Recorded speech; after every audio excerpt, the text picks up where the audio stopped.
Previous వీడియోలో హనుమంతుడు సీతమ్మను ఎలా పలకరించాలి అని ఎన్నో తర్జన భర్జనలు పడటం మనం చూసాం. అయితే ఈ సర్గలో హనుమంతుడు తన అన్వేషణకు ఒక ముగింపును, సీతమ్మ కష్టాలకు ఒక ఓదార్పును అందించే ఘట్టం మొదలవుతుంది. ఈ అద్భుతమైన విషయాలను తెలుసుకోవడానికి వీడియోను చివరి వరకు చూడండి, ఎక్కడా స్కిప్ చేయొద్దు. ఆ విధంగా మహావానరుడు హనుమంతుడు పరిపరి విధములుగా తలపోసి సీతాదేవి సమీపముననిట్లు మధురముగా పలికెను. శ్రేష్టములగు రథములు, ఏనుగులు, గుర్రములు విస్తారముగా గల దశరథుడును మహారాజు ఉండెను. ఆయన పవిత్ర స్వభావము కలవాడు, దాతగా గొప్ప కీర్తినందినవాడు, రుజు స్వభావము కలవాడు, పరాక్రమశాలిగా ప్రసిద్ధి పొందినవాడు, గుణములచే రాజర్షులందరిలో శ్రేష్ఠుడు, తపముచే ఋషులకు సాటి అయినవాడు, చక్రవర్తుల వంశమున పుట్టినవాడు, బలమున దేవేంద్రునితో సమానుడు, అహింసా ధర్మమందు మక్కువ కలవాడు, ఉదాత్త స్వభావుడు, దయాళుడు, విఫలముగాని పరాక్రమము కలవాడు, ఇక్ష్వాకు వంశమున ప్రధానుడు, ఉత్తమ సంపద కలవాడు, ఆశ్రితుల సంపదను పెంపొందించువాడు.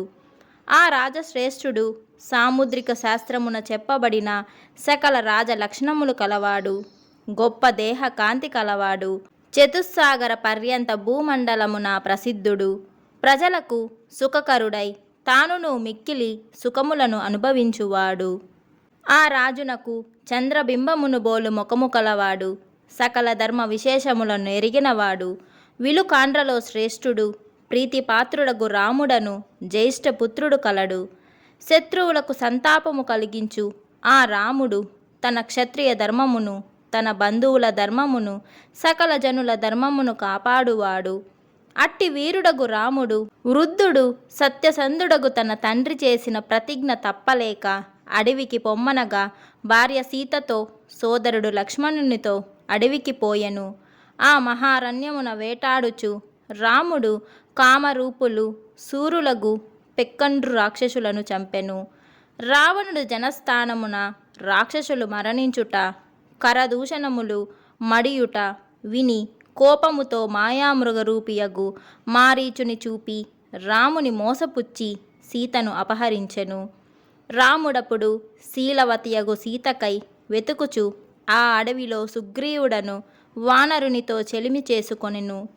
మహాబలుడు శత్రు నగరములను జయించిన వాడగు రాముడు వాలిని చంపి వానర రాజ్యమును సుగ్రీవునికిచ్చెను.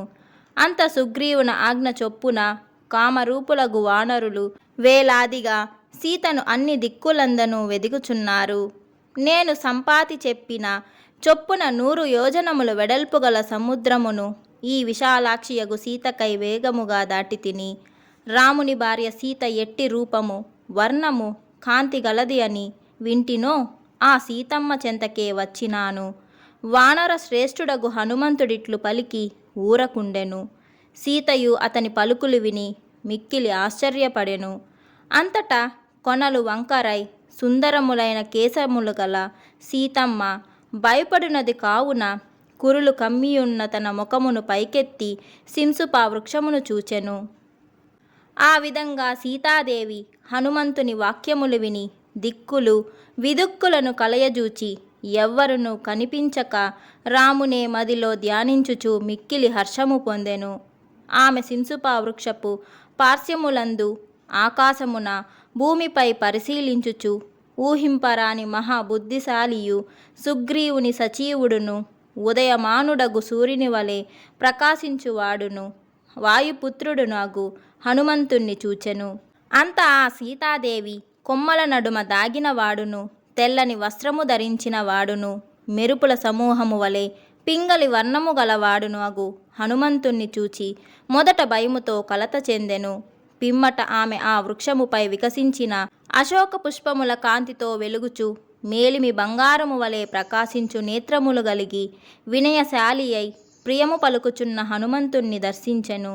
అతనిని చూసి సీత పరమాశ్చర్యమునుంది ఇట్లు, అయ్యో, ఈ వానరుని రూపము చెంతకు పోవటకే కాదు, చూచుటకు కూడా సాధ్యము కాక భీకరముగా ఉన్నదే అని భయపడి మరలా మూర్ఛనొందెను. తిరిగి తెప్పరిల్లి ఆమె భయభ్రాంతి అయి రామ రామ లక్ష్మణ అనుచు మిక్కిలి విలపించెను. మంద స్వరముతో పలు విధములుగా ఏడ్చెను. ఆ సీత అట్లు వినయవంతుడై చెంత నిలిచిన హనుమంతుణ్ణి చూచి అట్లు చూచుట కలయేమో అని తలంచెను. ఆమె అట్లు పరిశీలించుచు వంకరాయిన పెద్ద ముఖము కలవాడై వానర రాజగు సుగ్రీవుని ఆజ్ఞ పాటించు సచీవుడు, బుద్ధిమంతులలో శ్రేష్ఠుడు, వాయుపుత్రుడు అగు హనుమంతుణ్ణి చూచెను. విశాలాక్షియగు సీత ఆ హనుమంతుణ్ణి చూసిన వెంటనే తెలివి తప్పి ప్రాణము లేని దానివలే అయ్యను. చిరకాలమున ఆమె తెప్పరిల్లి మరలా నిట్లా ఆలోచించెను. నేనీనాడు వికృతాకారము గల వానరుణ్ణి చూచితిని. కోతిని కలలో చూచుటను శాస్త్రము నిషేధించినది. నా రామునకు లక్ష్మణుకును ఏమయ్యనో. రామునకు శుభమగుగాక, లక్ష్మణునకు శుభమగుగాక. అట్లే నా తండ్రి జనక మహారాజునకు శుభమగుగాక. ఇది కల కాదు. శోకముతో దుఃఖముతో పీడించబడుచున్న నాకు నిద్రయే లేదే. అట్టిచో కల ఎట్ల వచ్చును? సుఖమన్నగదా నిదరవచ్చుట. పూర్ణచంద్రునికి సాటియగు ముఖము గల నా పతి రాముణ్ణి ఎడబాసియున్న నాకు సుఖమే లేదు కదా. రామునినే మదిలో తలంచుచు మాటలతో ఆ రామునినే రామ రామ అని ఎల్లప్పుడూ పలుకుచుండుటచే ఆయనను గూర్చియే ఆయన కథలనే వినుచు మనోనేత్రముతో చూచుచున్నాను. నేనా రాముణ్ణే తలంచుచు తదద్గతమగు మనోభావము కలదానినై మన్మధునిచే పీడింపబడుచు ఆయననే చూచుచున్నాను. ఆయన గుణములనే వినుచున్నాను. ఇప్పుడీ రామనామమును పలుకుచున్నది నా అభిలాష మాత్రమా అని ఆలోచించుచున్నాను. అట్లా ఆలోచించుచు నా బుద్ధితో యోచించి ఈ రామనామము పలుకుట నా అభిలాష మాత్రము కాదని తలంచుచున్నాను. ఏలననగా నా మనోరథమే ఇట్లు. రామనామము పలుకుటకు దానికి రూపము లేదు కదా. కానీ ఈ ఎదుటనున్న వానరుడు నాకు చక్కగా రగుపడుచు ఇట్లు పలుకుచున్నాడే. దేవగురువగు బృహస్పతికి నమస్కారము, దేవేంద్రునకు వందనము, బ్రహ్మకు ప్రణామము, అగ్నికి అభివాదము. ఈ వానరుడు నా ఎదుట ఏమి పలికెనో అది వాస్తవమగుగాక, కల కాకుండగాక అని సీత భావించెను. ఇట్లు వాల్మీకి మహర్షి రచించిన శ్రీమద్ రామాయణమున సుందరకాండమున 31, 32వ సర్గము. జై శ్రీరామ్. ఈ వీడియో మీకు నచ్చినట్లయితే తప్పకుండా లైక్ చేయండి. అలాగే మీ అభిప్రాయాలని కమెంట్ సెక్షన్లో కూడా తెలియజేయండి.